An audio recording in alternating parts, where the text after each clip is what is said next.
Test, test.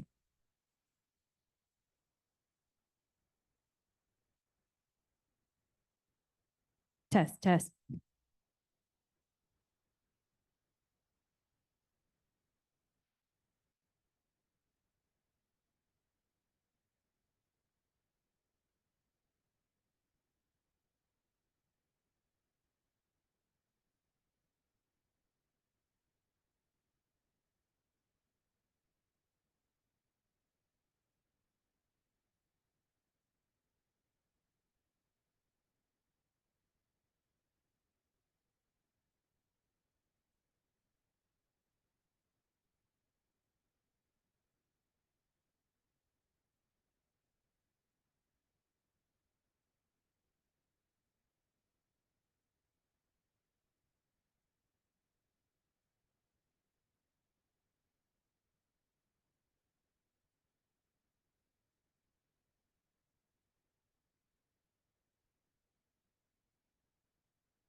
Well, you tell me, it shows that's presenter and Oh, all right.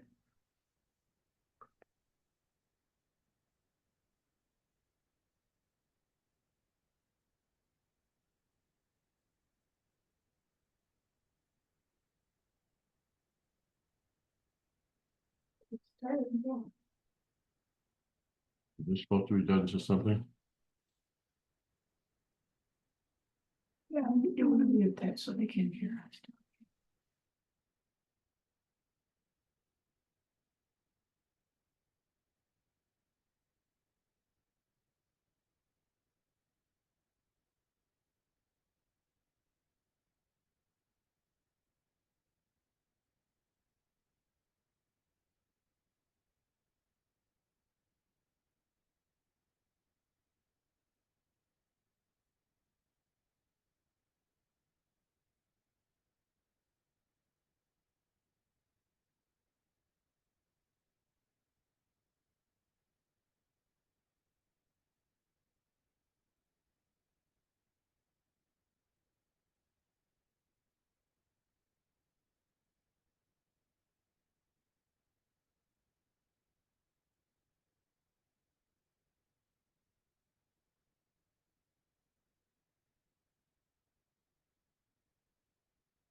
Hello. Good morning and welcome to everybody today. Glad to have you here. We have some folks that are on Zoom, so we welcome them as well. You know what I'm going to say. Take out your cell phones and turn them off or put them on silent or something like that. There's some special thanks we owe today to Hannah Nendick Mason for supporting this Zoom. There's Hannah back there. Please be aware that if you choose to keep your camera on, you are visible to the other Zoom participants.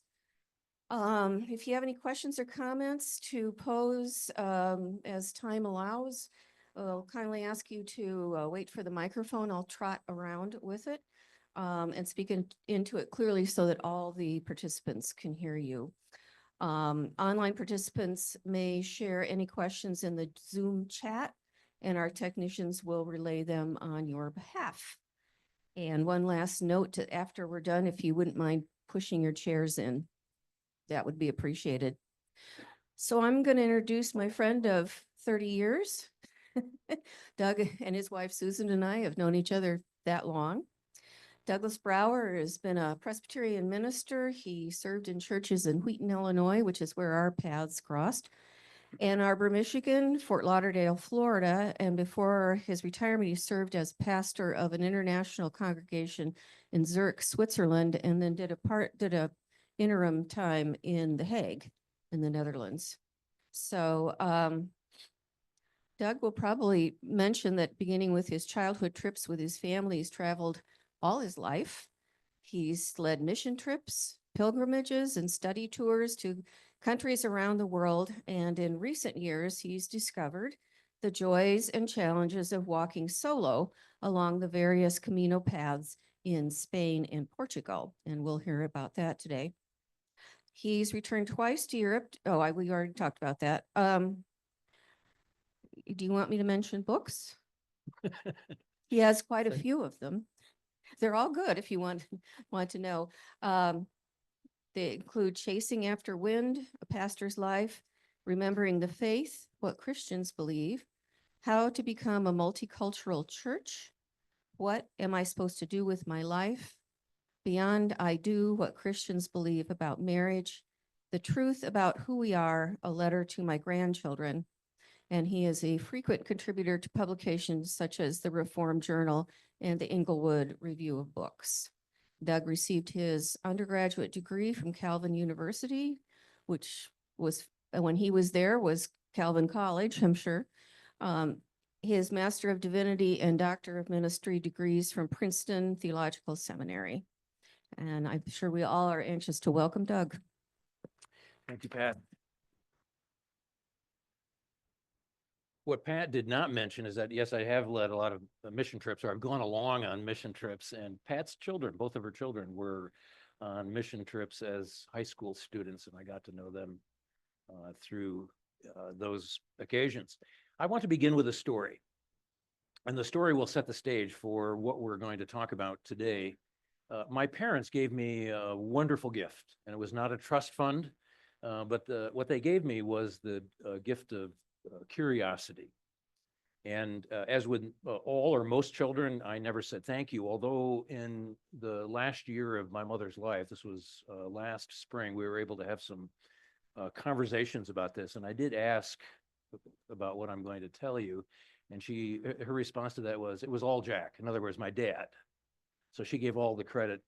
He was the curious one in the relationship, but she clearly went along and packed the suitcases so that we could take the trips that we did. But I grew up in a family of very curious parents. So every summer, soon after school was out, my family would load up the car and take off on a 3-week road trip, and we went all over North America. So we saw both oceans and Gulf, whatever it was called, the Gulf of Mexico then.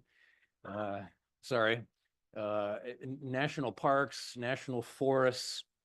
Within months of the building of the Space Needle, we were there looking up at it. We went to the top and had lunch at the top together. We went to see the Houston Astrodome soon after that was built, took a tour in the afternoon and went to a baseball game at night. Imagine playing baseball in an indoor stadium. We went to Cape Canaveral and saw not only the launch pad, but the vehicle assembly building, which is 4.2 miles from the launch pad. We went everywhere. And I think as with most children, I had the sense that, well, this was true for all families. And then in adulthood, you realize, oh, well, this was different about our family. But I've come to see it in recent years as a wonderful gift.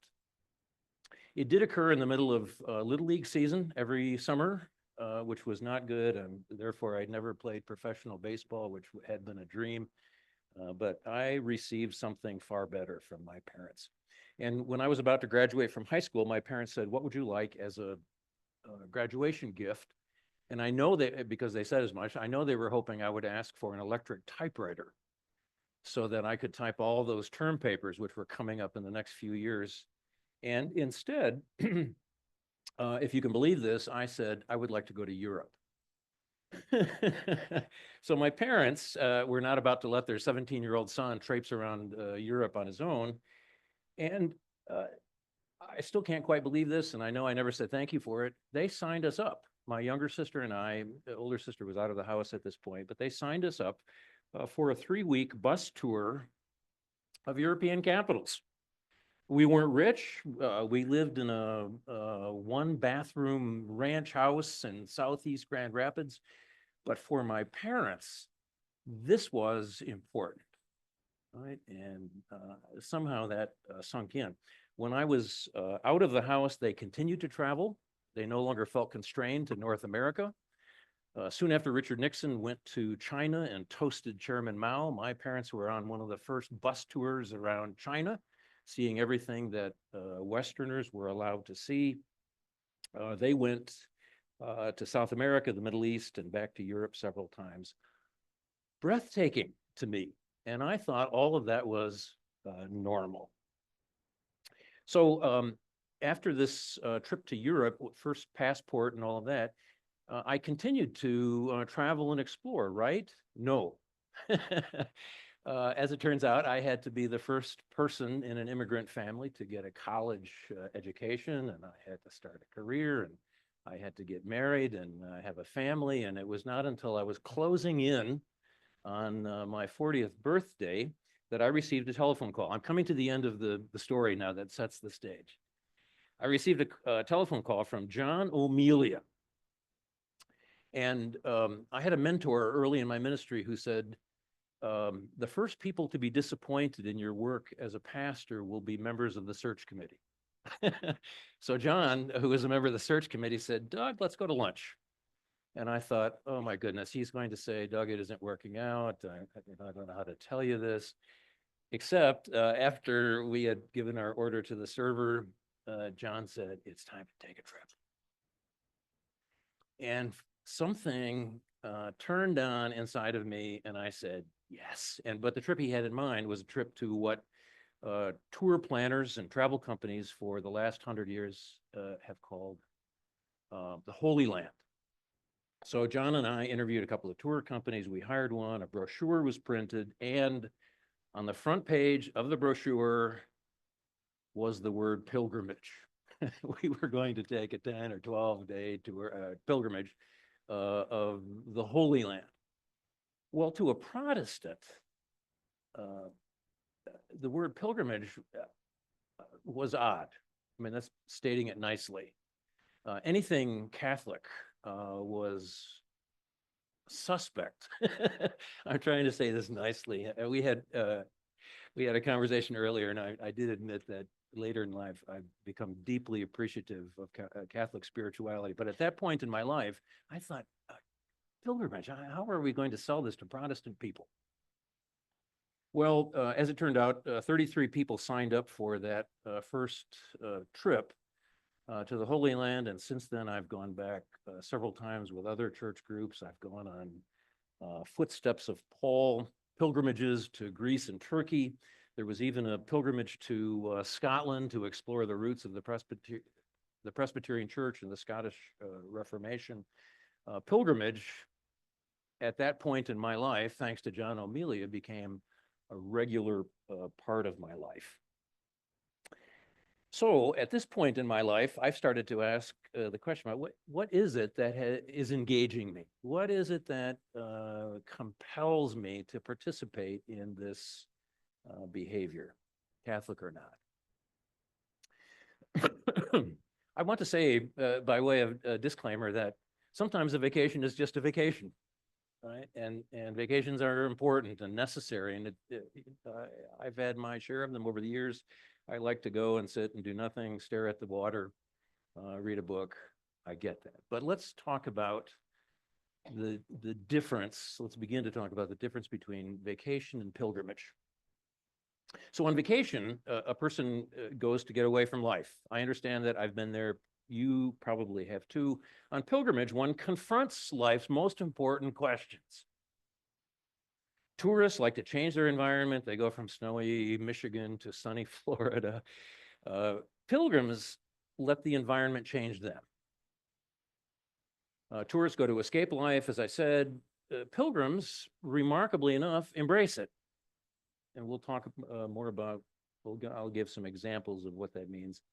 Tourists are trying to forget work, whatever it is that's weighing on them. Pilgrims are trying to remember. Right, very helpful distinction in Phil Kustenau's book. Here's a definition that I happen to like, and this has helped me to make sense of what pilgrimage is. Thomas Merton, a Trappist monk, spent most of his life, it seems like 90% of his life, in a small abbey in Kentucky, and only began to travel because his abbot allowed him to do so, only began to travel at the very end of his life, went to Asia, had some wonderful interactions with people of other faiths. So as then he began to see what pilgrimage might mean in the lives of people like him. So here's what he wrote. The geographical pilgrimage is the symbolic acting out of an inner journey. So the inner journey is the interpolation of the meanings and signs of the outer pilgrimage. We'll come back to this. One can have one without the other. It is best to have both. So what we're talking about today is an inner journey and an outer journey that somehow become linked. So if you would like a quick and dirty definition of pilgrimage, it's a physical journey in search of an inner meaning. And just so you know, I'm going to be using pilgrimage in what follows in its widest possible sense. In fact, there are going to be times when you say, really, does that count as pilgrimage? But I want you to hear the widest possible definition for what pilgrimage might mean. All spiritually motivated travel. So let's begin here. The three Abrahamic religions all have pilgrimage as well, part of their, how do I want to put that? As part of their spiritual practice. Most of us are familiar with the Hajj. I think I like this photograph because it's taken at night, but there are plenty of gorgeous photographs of the Hajj taken during the day. The Hajj is one of 5 pillars of Islamic practice. It's a journey to Mecca in Saudi Arabia, and there are a number of interesting rites there. It's interesting to read about them. This is a religious duty for all males, male Muslims, at least once in a lifetime, if they're financially and physically able to do it. Curiously, to me, there's been a growing number of women who have participated in the Hajj over the last few years. And in 2021, I think that's the last, or that's the date, the latest date that I was able to get information.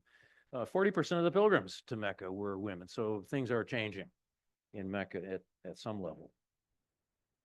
Judaism, the oldest of the 3 Abrahamic faiths, also established a kind of pattern of pilgrimage. And I'm just going to give its most recent manifestation, Birthright Israel. I think this is very interesting. Birthright Israel has made possible 850,000 10-day heritage tours of Israel for Jews who are 18 to 26 years old. And then, though most of these visits to Israel are secular in nature, every one of them concludes with reflection time spent at the Western Wall. And as some of you know, the Western Wall is the only part of the Second Temple that remains, and it's become a place of prayer for people of, well, Christian faith as well. So if you go to the Western Wall, it's typical to see Western tourists and Orthodox Jews, and then often there will be a group of young people who are not always sure what, I mean, they're taking it all in. What is this place? What does it mean for me? I mean, they're clearly there for their own, well, their own pilgrimage purpose. So Presbyterians are one of the last denominations to require Greek and Hebrew from for their pastors. But I want you to know that this was a reading course that I took, so I'm not going to attempt these Hebrew words for you. Let's say that the 3 primary Jewish pilgrimages historically have been Passover, the Feast of Weeks, and then the Feast of Booths. Feast of Weeks occurs 7 weeks after Passover, and the Feast of Booths or Tabernacles occurs in the fall.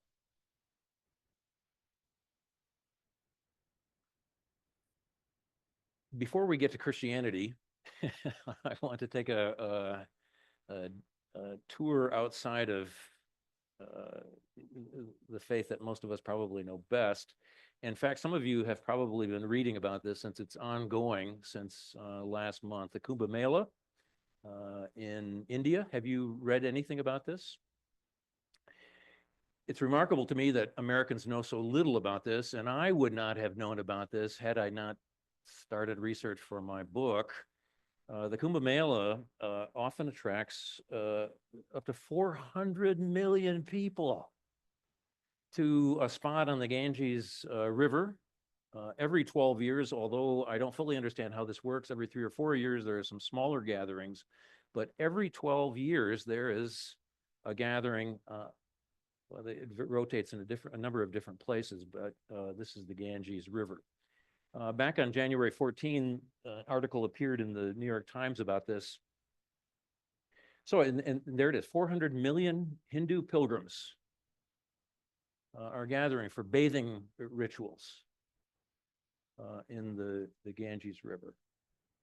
And then more of a troubling part of the story, I think the term we probably know as stampede, and the language of crowd rush has taken the place of the word stampede. But there have been a number of crowd rushes over the years in a gathering this big. And on January 29, this is why I thought you had heard about the Kumbh Mela before. On January 29, a crowd rush took place and killed at least 30 people and injured 90 more.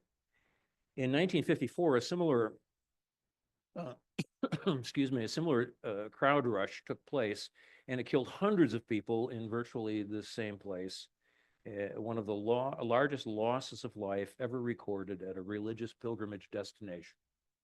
So we're going to talk in a minute about some of the downsides of pilgrimage, and this would be one. Let's say, oh, the Hajj in Mecca is no stranger to crowd rushes. In 2015, maybe you remember reading about this, up to 2,500 Muslim pilgrims were killed in a crowd rush.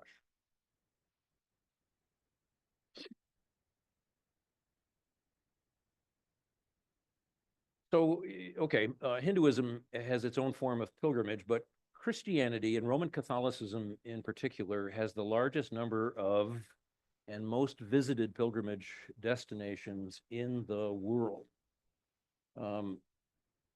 What all of this says to me is that, this is the conclusion I'm coming to gradually, is that there is a near universal motivation to move around and then find meaning in it.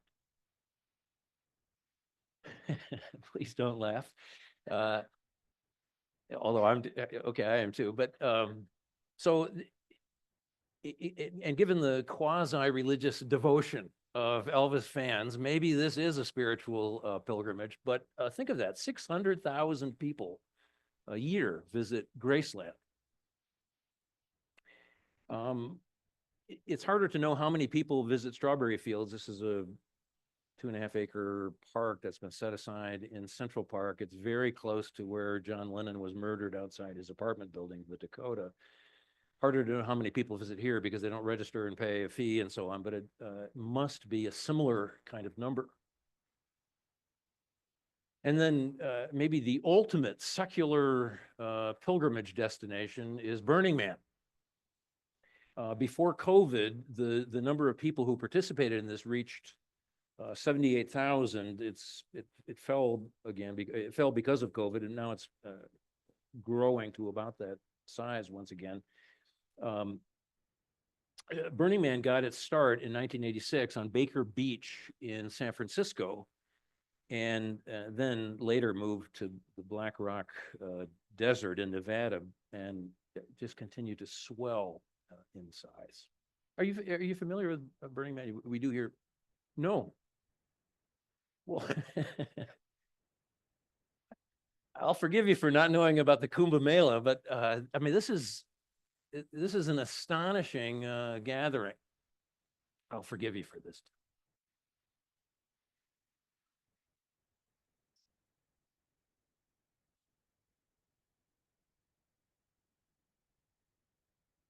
You know, radical self. Yeah.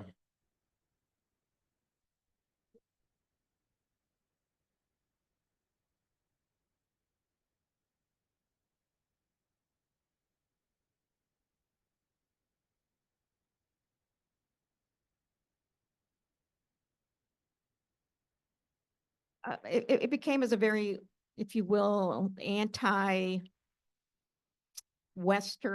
kind of a, let's go against the grain, no money, no Except need they're all for. Westerners. Yeah, right. But kind of an anti-system. Yep, yeah. Kind of started out mostly art. It's a lot of very alternative modern art. But it's really an opportunity to come out to the desert, and it's really out there with no support and be self-sustaining. So they go for a week, and then on the last night, there's a wooden structure here that's built in the shape of a man, and it's set ablaze, and it looks impressive in the evening. But the people who go and then who write about it later find enormous meaning in this and can't wait to go back the following year. I hesitate to lump in the Chinese New Year here, but if we're talking about going someplace and then finding meaning in it, I think you almost have to talk about the Chinese New Year. 2.2 billion people, think about this, set out annually to primarily to go to hometowns, but to see relatives. There is, I'm just going to say what I believe about this. There is a near universal urge to have an embodied kind of spiritual experience.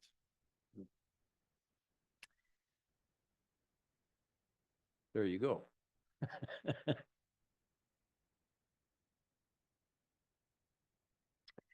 So, if you were a philosophy major, as I was, you learn to ask a lot of questions. And this is both a blessing and a curse. It makes for good critical thinking skills, but it can be paralyzing too at times. But so I discovered that I love the idea of pilgrimage. I've gone on quite a number of them, but I have this haunting question about, well, what is a pilgrimage really? And is it everything that we say it is, or is it really seriously flawed? Is the idea of it seriously flawed? I think what happens is that we tend to imbue our experiences with meaning after the fact because we want it to seem important. We want it to seem like it was worth spending the money and the time and so forth. If you go to Iceland to see the Aurora Borealis, you want to come away saying, boy, that was an awesome experience. And it is. It is awesome to see the Aurora Borealis, but aren't we also imbuing the experience with a meaning that perhaps it doesn't have? I think we need to ask the question. If you have not heard of Agnes Callard, and if you have not read this essay from the New Yorker, June of 2023, I think you need to go find it. No. Oh, I'm sorry. Well, maybe next week I'll surreptitiously make copies for you. But so Agnes Callard is a professor of philosophy at the University of Chicago, and she has something of a contrarian reputation. And with people who have contrarian personalities, I find annoying, but they can also be original thinkers. And Agnes Callard is clearly an original thinker, and she asks very good questions that we should pay attention to. We'll come back to this next week, but her concern is all of travel. And I'll just give you an example. She will ask people about who are going on a vacation. Where are you going? Well, we're going to Europe. Oh, where in Europe are you going to go? Paris. Oh, and what are you going to see in Paris? We're going to the Louvre. Oh, wonderful. And what are you hoping to see at the Louvre? The Mona Lisa.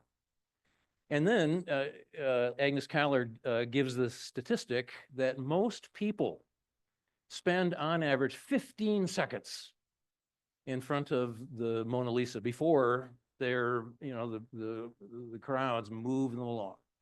So Callard's conclusion is that most travel amounts to no more than locomotion, her word. Most travel is locomotion, has no meaning whatsoever. So I read something like this and I think, okay, I need to pay attention. She asks important questions and they need to be considered. I'm going to refute some of her claims, but I want to take this seriously.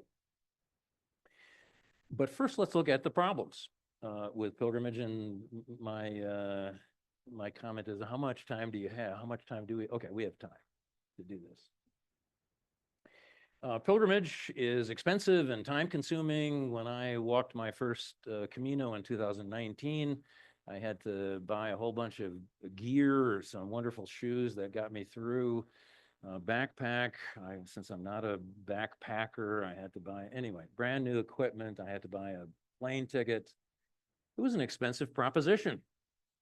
And then I could only do it because I had just retired and I had time to do it. It took me 28 days to walk the Camino Francis. So how many people have the time and the money to undertake something like that? I think it's worth noting that the Burning Man people who all have this radical self-expression and are so proud of it, they're in the upper income brackets. They tend to be overwhelmingly white, and their income is substantially higher than the rest of the population. So privilege. I think it's fair to say that much of what passes as pilgrimage these days is open only to people of privilege. Mecca, yeah, well, Muhammad sort of got that at the beginning and said, well, if you can afford it, you need to come. I also observed that a lot of pilgrims confuse adventure travel with pilgrimage. And I'll give you the most recent example of this. There's a growing number of people who complete the Camino de Santiago, which I did in 2019. They completed on bicycles. So they can do it in a third of the time or less, quarter of the time. And here we are walking on a path. It's not, the path is gone, but you saw it when you came in. We're on a path, and there are usually quite a few walkers and farm animals, depending on time of day. And then to have a cyclist whiz by, I'm surprised that I did not shake a fist at those people. What do you think you're doing? So it's possible. I'm not a biker. It's possible that they too have a spiritual experience in their trip. But I also wonder if the spiritual quest has not become adventure travel. Before I walked my first Camino in 2019, I also thought about trekking to base camp at Mount Everest. I think it was the same degree of physical challenge, required the same kinds of equipment that I bought for the Camino in Spain. I chose the Camino instead. Climbing Mount Kilimanjaro, something I've always wanted to do. Through hiking the Appalachian Trail or the Pacific Crest Trail. Right? This is adventure travel. Martin Luther, a hero of Protestant Christians everywhere, had no use for pilgrimage. Pilgrimage had begun to take off in the 8th or 9th centuries, 8th or 9th century AD. He had no use for pilgrimage. All pilgrimages should be stopped. There is no good in them. No commandment enjoins them. No obedience attaches to them. And as you can see from my slide, pilgrimage collapsed in the Protestant areas of Europe as a result. At the time, there were 3 major pilgrimage destinations in Europe. Jerusalem, obviously, Rome was another. And then, surprisingly, Santiago de Compostela in northwestern Spain. And the reason for Santiago de Compostela becoming one of the 3 major Christian pilgrimage destinations is that the bones or relics of St. James were discovered there. And the story of St. James is that he brought the gospel to the Iberian Peninsula and then returned to Jerusalem, where he was martyred. And then for some reason, not all of this makes sense to me. For some reason, his remains were brought back to Spain, where they were interred and then discovered in the 9th century. And a beautiful cathedral was built where those remains were discovered. So if you ask me, is the purpose of my pilgrimage to this cathedral in Santiago to fondle the relics of St. James? No. I mean, that had next to no, that was not a part of my thinking whatsoever. For Luther, the issue, first, middle, and last, the issue is always God's grace. And he was very concerned that people were doing these things to earn God's favor. And he said no to all of that. There is nothing we can do to make God love us more.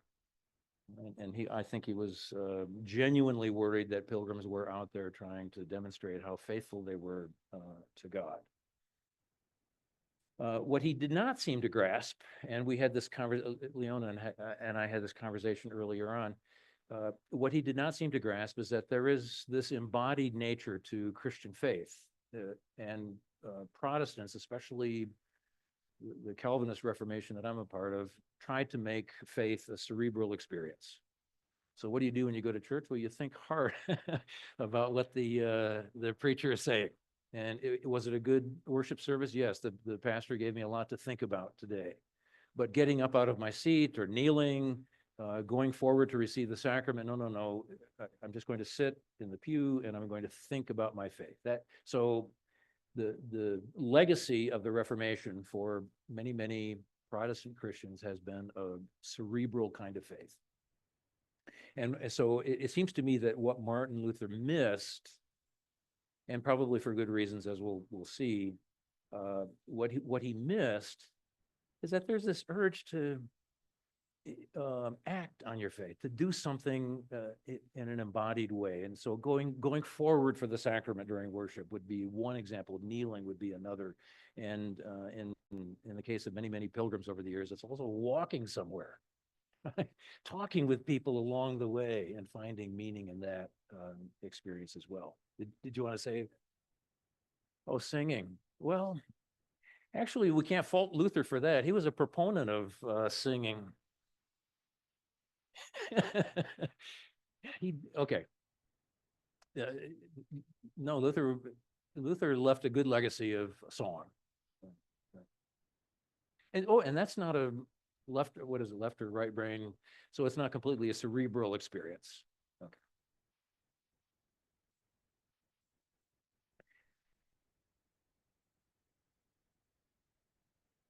So I've already mentioned that privilege is a characteristic of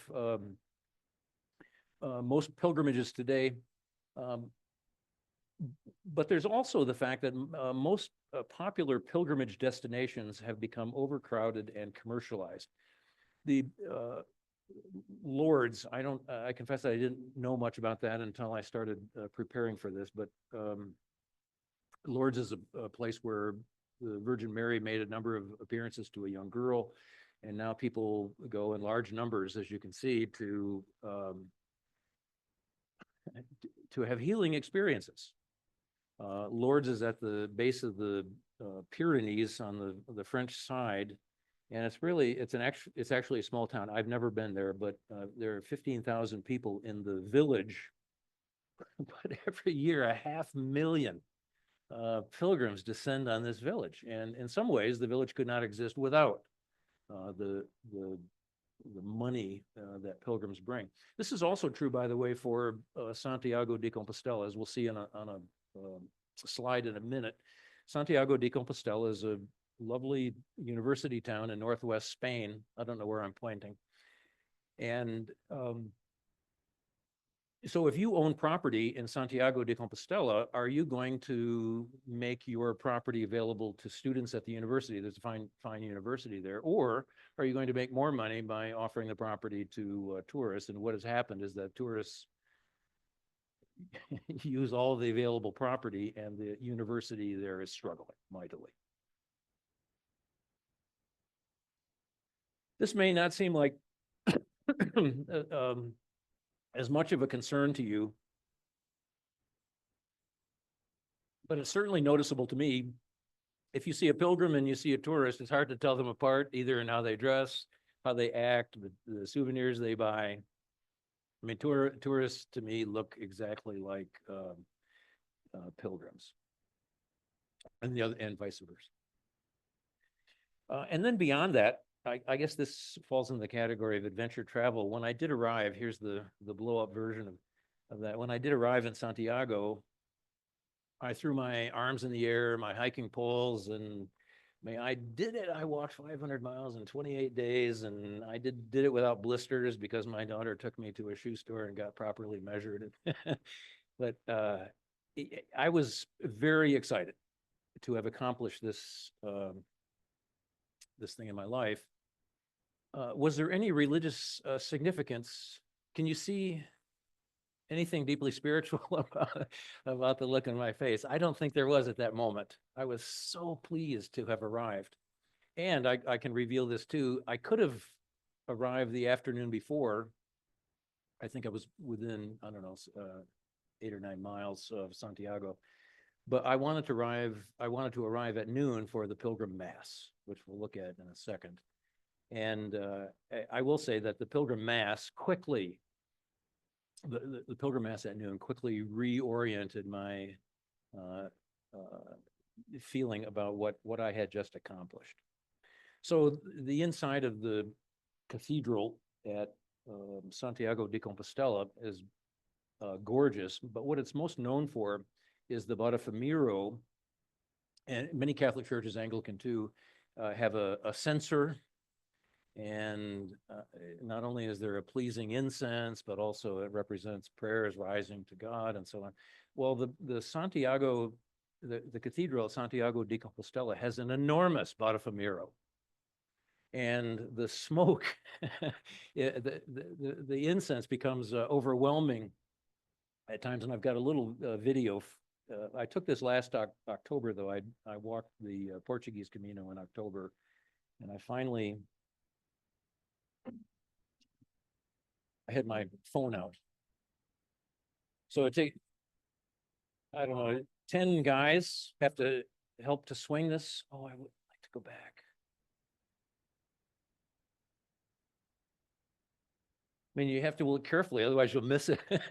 But it's, oh, there it is.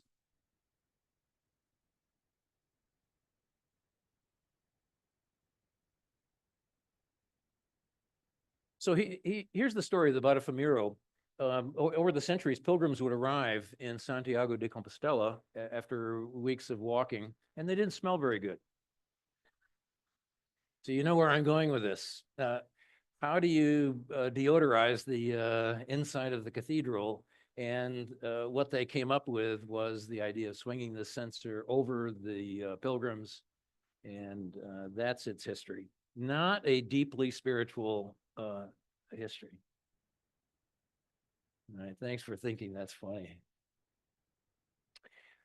The truth is, if someone tells you they've walked the Camino, the truth is they could have walked any number of pilgrimage routes.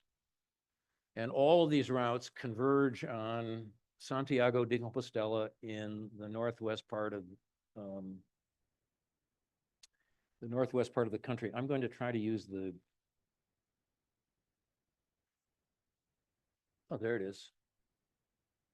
Sorry. So I walked the Camino Francis, which is the most popular route and probably the most well-known. If you've seen the Martin Sheen movie directed by his son, Emilio Estevez, called The Way, this is the route that he takes. And I started in Saint Jean Pied de Port. There are a few larger cities through here like Pamplona, but it's primarily it's primarily a rural experience. In fact, there's this very large plain in the middle of Spain. The rain in Spain falls mainly on the plain. That's right here, the Meseta.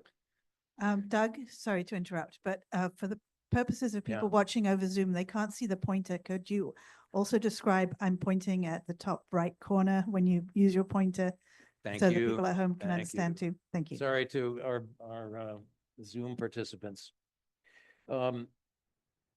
Actually, it's not important to point at it at all. There's a 100-mile stretch on the Camino Francis through the Meseta. And I had a few people who had done this before advise me just to take a bus. There's nothing to see. Just take the bus. And I'm so glad I didn't, because it turned out to be one of the most meaningful parts of the pilgrimage. Yes, it was desolate. And yes, there were a few people around except for the farm animals. But I just loved that part. And I loved the cities less. It was often easy to get lost in the cities. We'll come to yellow arrows in a minute. But in cities, you had to keep your eyes on the pavement for shells, which are a symbol for the Camino. And then often you'd lose track of the shells. So all the locals that we came across seemed to know exactly where the Camino path was. You'd ask a local where the Camino, and they all knew. So I never got lost, and but there would not be a chance of getting lost in the more rural areas. Okay, I miss this joke entirely, and it's so good. I'm going to come back to it. Martin Luther. I just saw it in my notes, and I can't believe that I left it out. So Martin Luther, and there's no evidence that he actually wrote this, but in the most recent movie about Luther, he says it, and so it's been attributed to him. Luther says there were 12 apostles, but 18 of them are buried in Spain. So apparently, at the time, there were 18 cathedrals, all claiming to have the remains of apostles. Okay, that was Luther's feeling about what was going on in Spain. Oh, I was going to say something else about this. So in October, I walked the Portuguese Camino. There are both coastal and inland routes. And I decided to take the inland route because, believe it or not, walking along the coast can be monotonous. You would think, oh, gorgeous to walk, see the water and so on. The inland route is actually far more interesting because you pass through villages, and there are old churches and Roman ruins and so on. So I took the inland route, but that too ends in Santiago de Compostela. So I arrived at the same cathedral at the same kind of day, but just from a different route. Any questions about this before I leave the map? There's a northern route that hugs the northern coast of Spain, and that's a very popular Camino route. Yeah. Yes. Oh, oops. We didn't have to see the butterfly.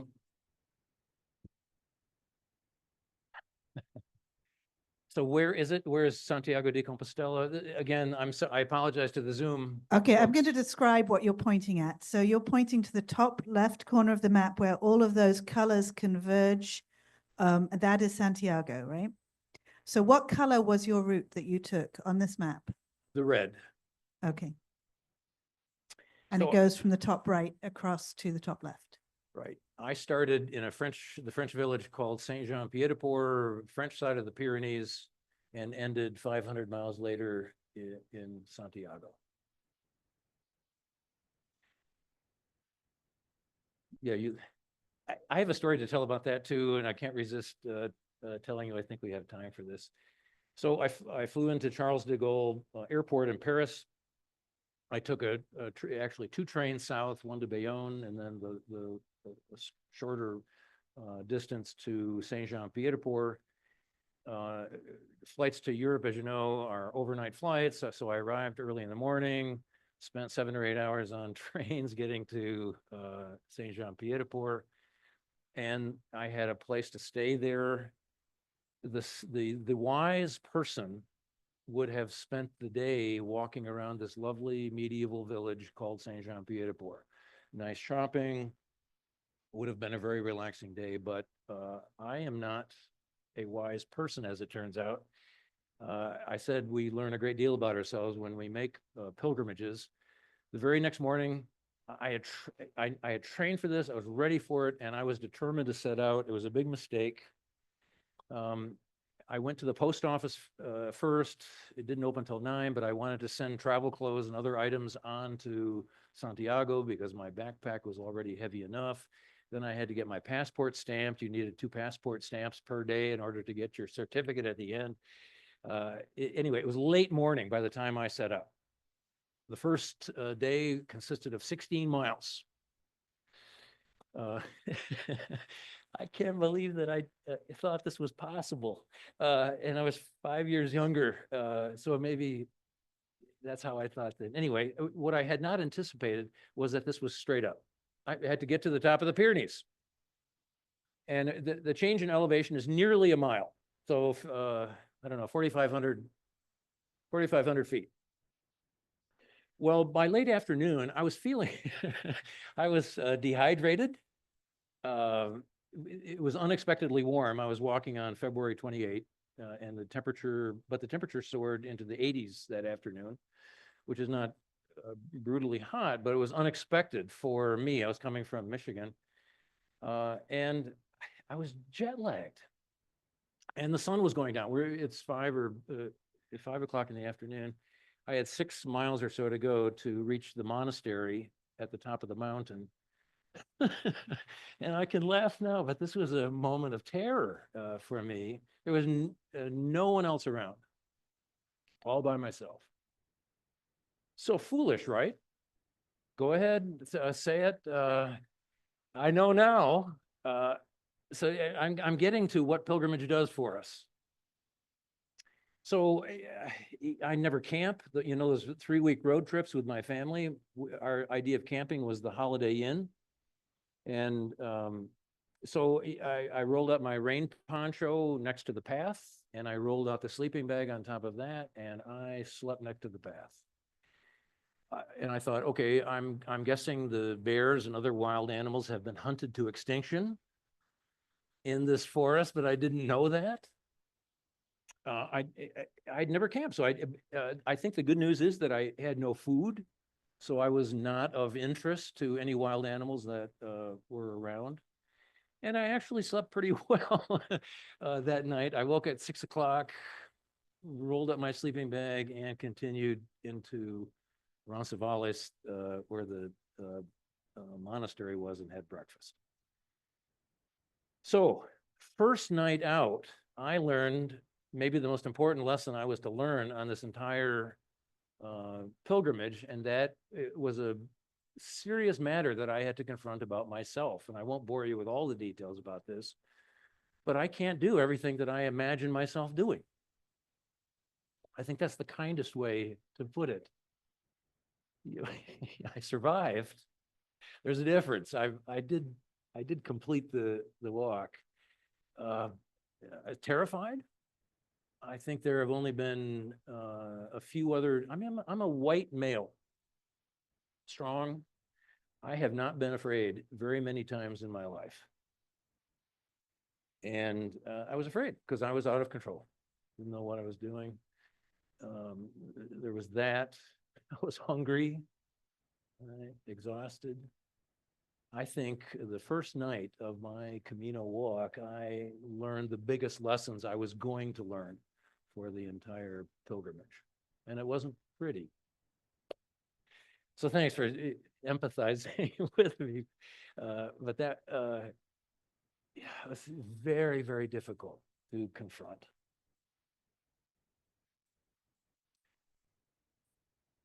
So you don't have to walk in Spain and Portugal if you don't want to. One of the oldest pilgrimage paths in Europe begins in the cathedral town of Canterbury and ends in Rome. So again, I won't try to point to it, but I've had friends who've walked stages of this, and I think that maybe the stage that's the most fun is to begin in Tuscany and then to end in Rome, and that takes a couple of weeks typically. As you can see, the path goes through western Switzerland, so the Alps are not. I mean, there's still a fair amount of difficult hiking there, but it's not as difficult as it would be on the other side of the country. So the Via Francigena, have you ever heard of that? Well, now you have another place to think about going this summer. I don't have a slide for this, but it turns out that there are a number of paths in the UK as well. And I know Susan doesn't want to hear about these plans, but I'm thinking very seriously about the Southwest Coast path in England. It's just a gorgeous 600-mile path, and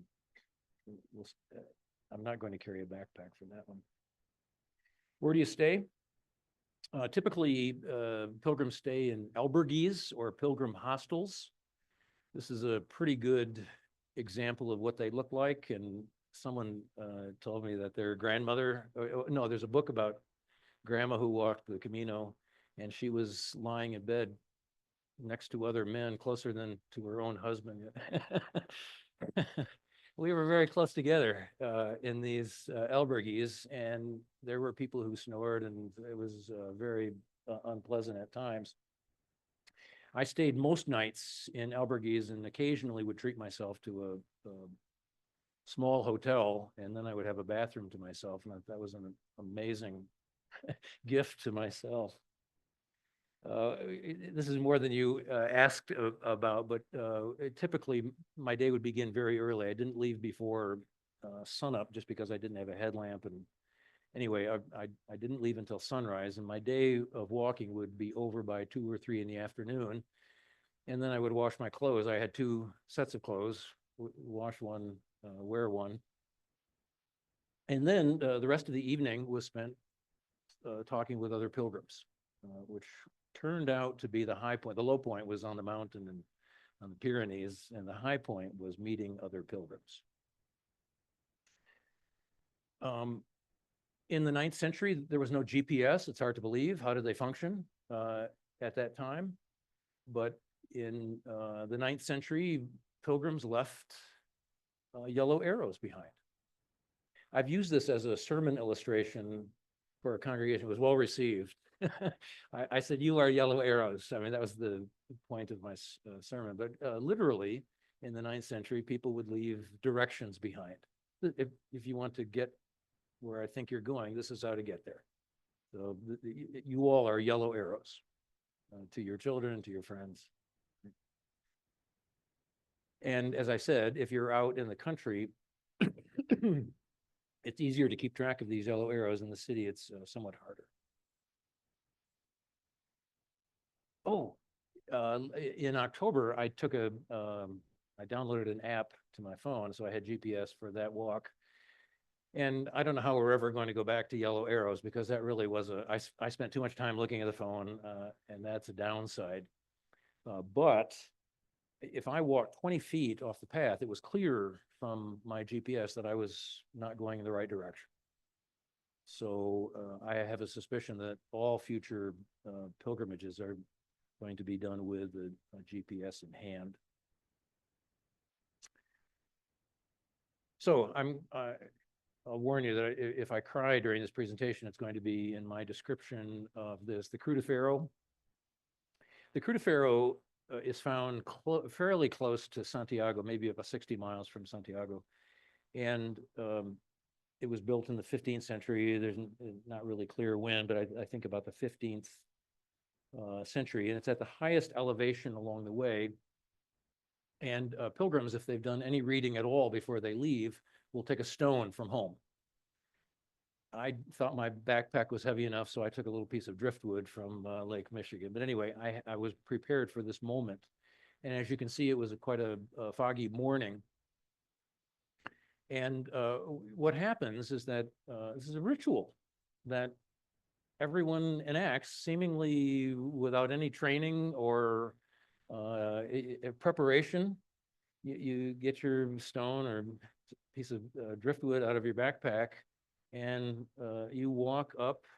I mean, it's quite a mountain of stones by now, after this many centuries. You walk up, you leave your stone at the foot of the cross, you shed your burden at the cross, pray, meditate, whatever you're going to do, and then walk quietly away. I think that all but 1 or 2 of the people I met along the way were not people of faith. I mean, it was often the first people they said, that was often the first comment they made about themselves. I'm not a believer. This is not a Catholic thing for me. You know, please don't think that about me. But when we got to the Cru de Ferro, they all seemed to know what to do. Oh, this is the place where we leave behind a burden.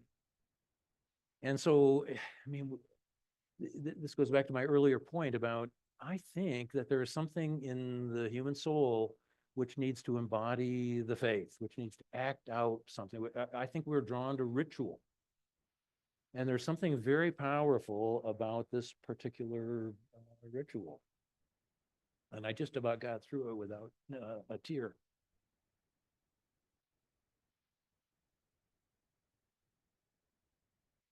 As I mentioned, I left very early in the morning. And just to give you, the reason I took this photo was to show you that the sun was low in the sky. This was the start to one of my days.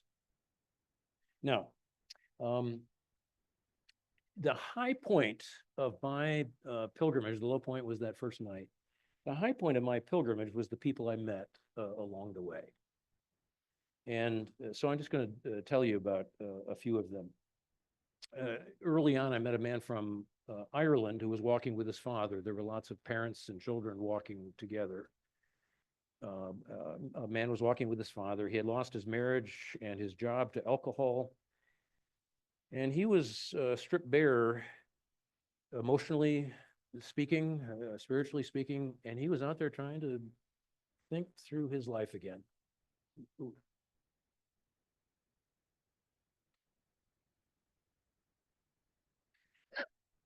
I can count the number of times I've cried during a sermon on the fingers of one hand, but this is very powerful to me. I met a man from Lithuania. This is not so tearful. He smoked a pack of cigarettes a day. How he managed to finish this, I don't know. And he said he was walking to find out if he had a spiritual life. He thought he did, but he wasn't sure. And so he was walking and he was teaching me how to pronounce the names of NBA players who were from Lithuania. It was important for me to be able to pronounce their names correctly. So that's the funny one. Here was the man who made the biggest impression on me, and one of the few Christians I met along the way, a man from Chile named Sebastian. Sebastian was a Jesuit priest. He had earned a PhD in biblical studies, and he had been sent by his superior, listen to this, to establish a seminary in Siberia, Russia, of all places. And I asked him if he spoke Russian before he went. He said, well, of course not, but he spoke Spanish, his mother tongue, English, French. And as I've discovered with nearly every person I've met who speaks multiple languages, the next one is always easier to learn than the one before. So Russian, no problem. That's how he thought of it. So he gets his PhD in biblical studies. His superior tells him to go to Siberia. And I said, because I'm a Presbyterian and we're free agents, we can go wherever we want. I said, well, did you negotiate? So the Catholics understand where I'm going with this. He said, Doug, I took vows of poverty, chastity, and obedience. When your superior tells you to go somewhere, you go. Anyway, he had quite an effect on me, and I'll just one more little story about him. I went to Pilgrim Mass at night. These villages along the way had churches, and often they would offer a mass. I understood very little of what was being said, but my friend Sebastian did, since his mother tongue was Spanish. And during some of the homilies, I could hear him muttering disapprovingly. And I knew from talking to him that he had high expectations for his students. And so when I heard him muttering, and I didn't know what he was saying, but I thought he was saying, this guy's phoning it in. He put no effort into it, and that was troubling to my friend Sebastian. Okay. I lost him at one point along the way. He found a community of Jesuits, and so, veered off the path to spend a couple of nights there. I met a woman from Estonia, quite a young woman, and I saw her one night in the albergue doing stretching exercises between the bunks. And it became clear to me, and then she confirmed it later, that she had cerebral palsy. Imagine walking 500 miles with cerebral palsy. And I was just an old retired guy. It shocks me. So I go into pity mode, think, oh, what a dear sweetheart you are. And I said, wait, what do you do back in Estonia? And she said, I own an accounting firm. So what started out as pity turned into admiration. I thought, okay, I'm in the presence of a remarkable person. American man. So one of the few Americans I met. I met him while he was giving himself an insulin injection. He was diagnosed earlier in his life with juvenile onset diabetes, which to me is a particularly pernicious form of that disease. But my friend was not going to let diabetes get the better of him. And so at one point in his life, he became an employee of an insulin company, and he walked the entire perimeter of the United States, giving talks along the way at service clubs and churches and retirement communities, whoever would have him in to talk about how you didn't have to give in to a disease like diabetes. And here he was walking the Camino for the same purpose. I am not going to be a victim of diabetes, was his attitude. And then I guess one last one, I met the headmaster of a school from South Africa who knew a great deal about wine. And one of the problems with walking with him was at noon, you'd think, I'm ready to stop and try this good Spanish wine. And so we're walking along, he's describing what to look for in a Spanish wine. Anyway, I learned a great deal about wine from, and coming back, I discovered there's very little Spanish wine on the shelves at area stores. I came back with a taste for Rioja wine. It's hard to find. Anyway, there were many more, and that was the high point of my trip. Oh, the young woman closest to me is the woman from Estonia, and the man on the right there is the headmaster of a school in South Africa. And sorry to say, I forgot the person who's walking just ahead.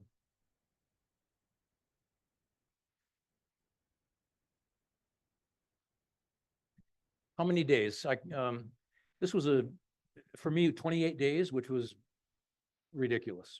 Yeah, I took one day off because I was sick. I got some food poisoning along the way, and I really couldn't get out of bed. So I took one day off, but 28 days, and that works out to be a little over 17 miles a day. 40,000 steps.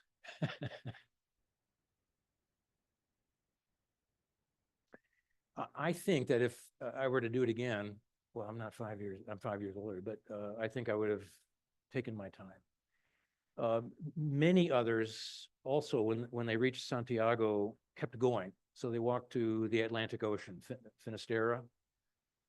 And after I got to Santiago, I thought, well, there's nothing left to prove. So I took the bus. I had a day before my flight back to the US, and I took the bus to the Atlantic Ocean and dipped my toe. Okay. We have a little time left, and I want to tell you about 3 people who have thought very deeply about pilgrimage, and I would like us to learn something from them.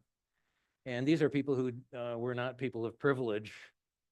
These are people who ventured out and then found meaning in the experience. For some reason, when I read Walden in high school, I was captivated by it. It became the most important book, and is no longer true, but at the time I thought, oh my goodness, this is just wonderful.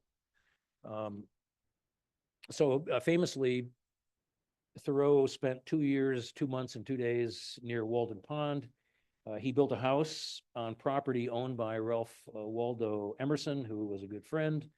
And he started building in March, and by July of that year, the little house he built was habitable.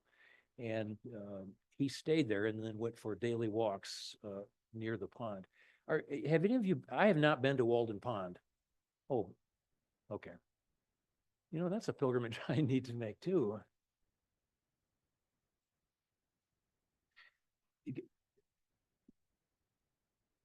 Say more about that. I have a son named Henry David. And when he was 5 years old, we were in Waltham. We have an aunt who lives in Waltham, and we were doing all these sites. And I said, well, we have to walk around Walden Pond.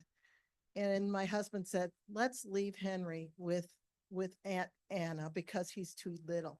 And he was never too little for anything because he was game for everything. So he said, I can do it. And so we took him, And it was a really memorable, because his name is Henry David. And we all put our stone on the pile. It's a very memorable experience. Cheaper than going to Southwest England, okay. Anybody else about Thoreau at Walden Pond? Well, without having visited, I was drawn to the story, and what I was drawn to, I think, was how observant he was. He didn't go, as I said, he did not go very far, but we don't have to go very far to learn stuff about what's around us and learn about what's going on within us. And what I learned from him was to be observant. Here's what he writes. When I went to the woods, because I wished to live deliberately and to confront only the essential facts of life and to see, I made that a question. I went to the woods because I wished to live deliberately, to confront only the essential facts of life and to see if I could not learn what it had to teach, and not, when I came to die, discover that I had not lived. So one of the truths I draw from that, and this is true for every pilgrim, is that it's important to set an intention at the beginning. What is my purpose here? And for Thoreau, I think he was very clear. I went to live deliberately and to be as observant as I could and to learn from whatever the nature around me had to teach me. He also went to the pond, I think it's important to note, to work on a book. So, and the book was going to be a memorial tribute to his older brother, John, who died just 3 years before he started this adventure. But what Thoreau understood, and really what every pilgrim understands, is that a pilgrimage requires the pilgrim to set an intention. And every pilgrim seems to have a different intention, but it's important to start there. Cheryl Strayed. So in case you're wondering about the pronunciation of her last name, she gave herself this last name. And it's and why is she called Strayed? Because she strayed. She got off the path in her own life. And if you've seen the movie with Reese Witherspoon, then you know that she started this path as a way of sorting out a life that she had messed up at the beginning. Not unlike that Irishman I met at the beginning of my own pilgrimage, who had lost his job and his marriage. How many of you seen the Reese Witherspoon movie? Okay. You've read the book too. Okay.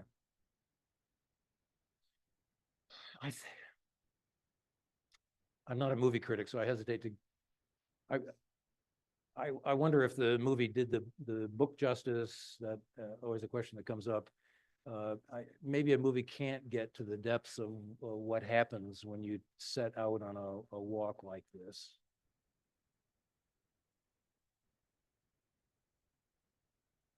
Okay. And here's the one I want to end with. Do you all know Annie Dillard? So if you don't know her, I want to introduce you to her. Annie Dillard,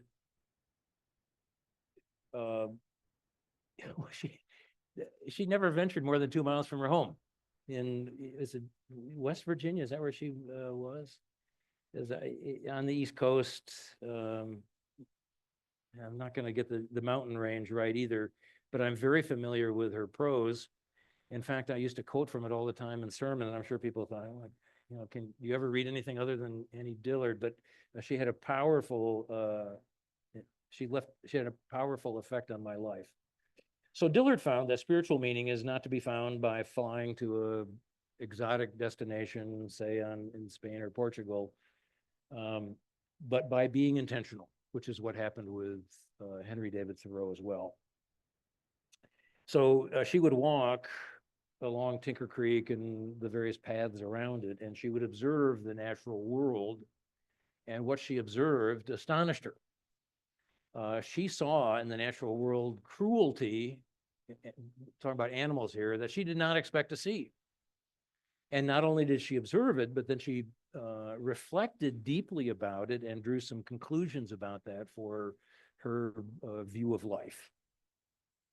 The book is often compared to Walden, and I think that's probably a good thing because Dillard wrote her master's thesis on Henry David Thoreau and Walden. So it was clearly in her mind soon after graduation when she started to make these walks around her home.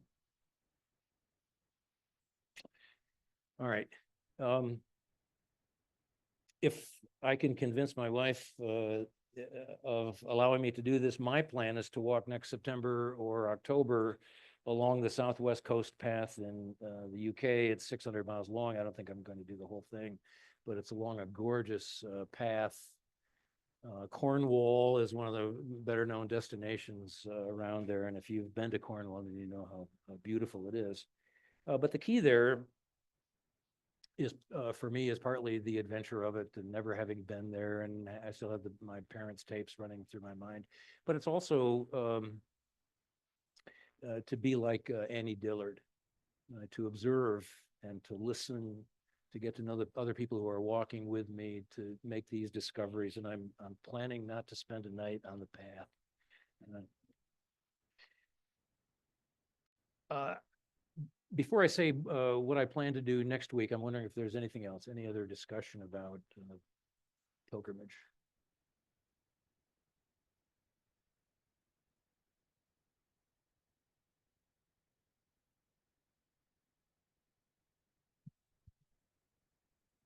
You know, it's my sense of this, and my version is going to be different than anyone else's, as it should be. But just to kind of I'll put it out there in terms of when we reach retirement and the next step, I kind of think of that as our second life. And you're kind of rediscovering who you are. And you may not call it a pilgrimage, but it's certainly a quest or a journey. For me, I've kind of put it in a concept of a practice, a holistic, integrated, intentional is a really important word, practice. And the thing is, you put together the things that make the most sense to you, and you are on kind of a pilgrimage.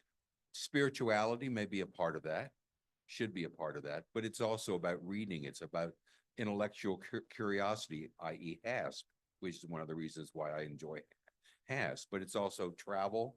You know, it's so many elements of that, but it's really I may not call it a pilgrimage, but it is. And you're trying to find your way. You're intentional about heading off, and you don't know where it's going to take you. But the important thing is that you're taking it. And you're looking for epiphanies. You're looking for serendipity. You're looking for synchronicities. You know, all those things that validate that at least you're on the journey. So that's just my take on it. I love that. Good for you for thinking about this chapter of your life in that way. There's a writer, and I'm forgetting his name now, who would like us to, it's Stanley Hauerwas, who would like us to think of all of life as a pilgrimage. He calls it a worthy adventure in one of his books, Community of Character. And I get that. Every day that you set out from the front door can be that worthy adventure or pilgrimage in your life. And I think it's important to live that way. But then I think there are also other times when you can be intentional about it. I'm going to take a week or two, whatever it is, and I'm going to devote it to this purpose. But yeah. I mean, I think we're all privileged just to have this time in our older years to be able to do these kinds of things. But I was going to just mention a thing called forest bathing, which is a Japanese tradition. We did it. We were in Oregon for a couple of years, and we were part of an OLLI group in Oregon, and we had a forest bathing group, which meant that it was just a hike in silence in the forest. And you would get together, nobody talked. You'd talk a little before, kind of set the intention in the very beginning of the walk. Then you do the walk in total silence. Everybody kind of did their own pace, really with that focused intention. Then we would gather together at the end. And if we wanted to debrief a little bit, we did it. It was a wonderful and no cost, no travel experience. Well, very minimal travel experience. I mean, that sort of underlines a previous point about, I think there's some universal need to do this, or we sort of know intuitively what this is about. Okay, we're going to walk quietly to this destination. And yeah, I'm not, all I can say is I observe that everywhere.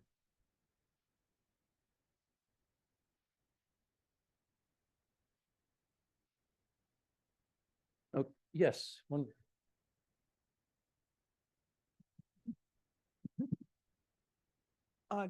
Did you need reservations for where you stayed overnight, or could you just kind of go? The short answer is no. I had planned very carefully my arrival and very carefully my departure. I knew exactly how to get to the place and then home from Santiago. But in between, I thought, I'm just going to, this is very unlike me to be spontaneous. This is not my spontaneity is not my middle name. But that turned out to be a pretty good way to go. And there were plenty of albergues along the way. I was a little early in the season, so I would get to a village and discover that the albergue really hadn't opened yet for the height of the season. So then you had to walk another 5 miles or something. So I see the advantage. I also had an arrogant, so here's another personal learning. I also had an arrogant attitude toward people who paid a taxi driver a couple of euros to take their bag to the next stop. I thought, okay, that's not a true pilgrim. Like a typical Christian today, I have this attitude about who's the real one and who's not real. And the real one is the person who carries the backpack and who, well, I've since discovered there are as many different ways to do a pilgrimage as there are people who take the pilgrimage. So in October, what I'm leading up to is I worked with a travel company. And I stayed every night. I had my own bathroom in Portugal. And I paid, yes, a taxi took my bag to the next stop. I don't think I was any less spiritual. But I was pretty arrogant on the first one. And remember my comment about the bicyclist, I had no use for them. Anybody else? Okay. So next time, what I want to do is take the camera back, broaden the lens, so to speak, and consider all forms of travel. Because there's a great deal more travel to consider than pilgrimage. And I'm looking at you, I didn't see anybody say, yeah, I can't wait to walk 500 miles next summer. So what I'd like to do is consider mission trips and study tours and other kinds of vacation travel. And some of the same criticisms that we talked about in connection with pilgrimage can also be directed toward these other forms of travel that are destructive to the planet and so on. But I would like to, and then I would like to end on a positive note about what travel can sometimes do for us. If we, travel can sometimes be a life-changing experience. One more, I don't know if this is in next week's presentation or not, but have you heard the quote from Mark Twain about how travel is fatal to prejudice, bigotry, and narrow-mindedness? Have you heard this? It's part of a longer quote, and it's beautiful. And I want it to be true. And the quote is found in Mark Twain's book, Innocents Abroad, where he travels with 60 people on a steamship to Europe and what travel planners were already calling the Holy Land. If you read the whole book, it makes you cringe because travel appears to have had no effect whatsoever on Mark Twain. The book is filled with bigotry and prejudice and narrow-mindedness. So I think what I'm saying is sometimes travel can have that effect. I would like to think it's had that effect in my own life, but not for everybody. And Mark Twain would be a good example of someone who just did not get there.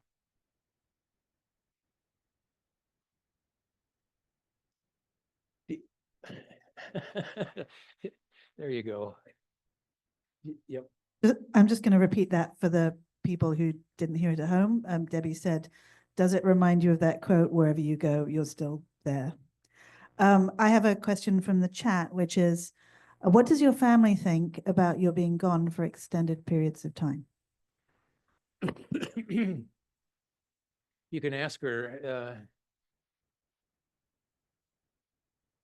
we're all different. I have a younger daughter who has traveled even more than I have. She, in high school, she spent a good part of a year in France as an exchange student, and she spent a semester in Accra, Ghana, part of her public health training.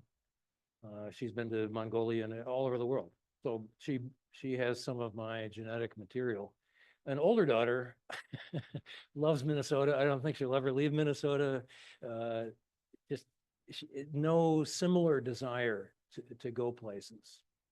I mean, I don't know what to say, except that some of us have this gene.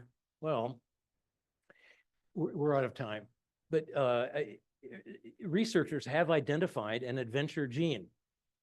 And when I did my ancestry DNA, I did not have this identified.